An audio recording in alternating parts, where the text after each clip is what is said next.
Absolutely, you nailed it. Genesis 16. Verses 1 to 4 is a classic snapshot of what happens when we let our own logic and impatience override God's promises. Sarai looked at her situation 10 years. No child, clock ticking, and decided, let me help God out. She gave Hagar to Abraham, thinking maybe this was the way. But listen, that's exactly the trap. When we trust what we see and what makes sense to us, we end up making a mess. Just like Lot choosing Sodom because it looked good, or Abraham running to Egypt during a famine, or Jacob settling in the wrong place. Every time people lean on their own understanding, it leads to confusion, misery, and regret. God's promises don't run on our timetable or our logic. He said he'd give Abraham a son, but Sarai couldn't see how, so she took matters into her own hands. That move brought jealousy, strife, and pain into their family. It's a warning for all of us.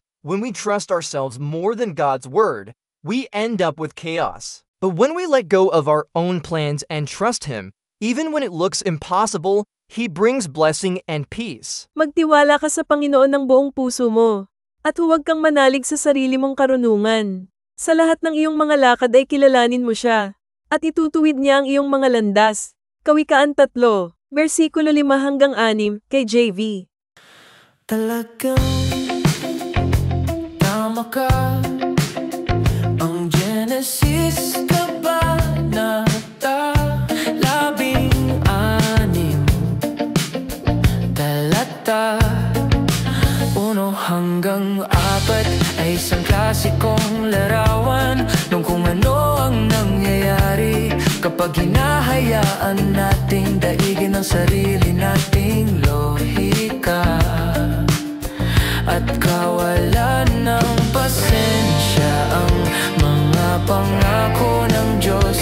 Tiningnan ni Sarai ang kanyang sitwasyon, 10 taon, walang anak, tumutunog ang orasan at nagpasya, tulungan ko na lang si God. Ibinigay niya si Hagar kay Abram sa pag-aakalang baka ito ang paraan, pero pakinggan mo, yan mismo ang bitag. Kapag nagtitiwala tayo sa nakikita natin at sa mga bagay na makatuwiran sa atin, nagiging gulo ang lahat.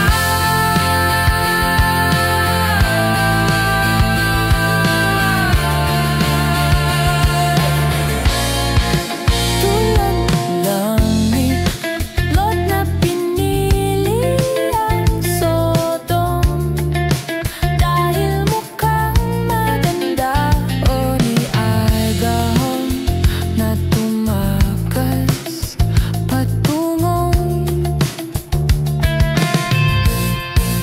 Ehipto noong tagutom, o ni Jacob na nanirahan sa maling lugar sa tuwing umaasa ang mga tao sa sarili nilang pagkaunaw. Humahantong ito sa pagkalito, paghihirap at pagsisisi. Ang mga pangako ng Diyos ay hindi nakabatay sa ating oras o sa ating lohika.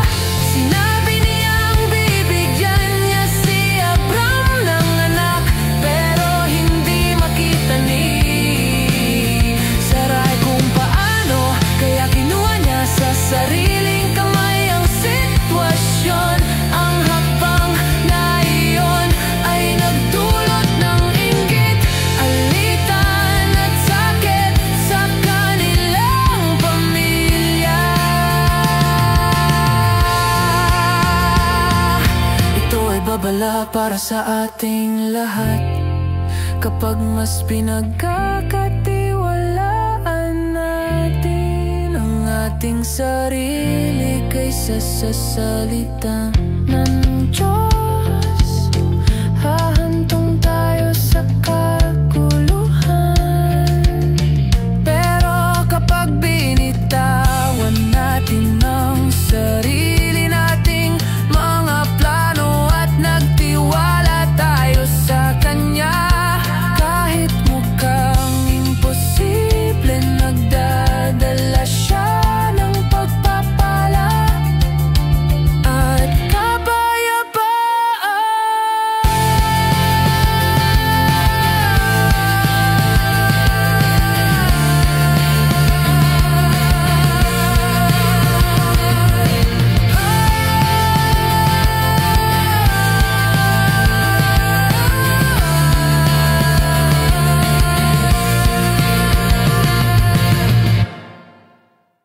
Paki-share po ang channel para sa kaluwalhatian ng Diyos. Si Jesus ay Hari.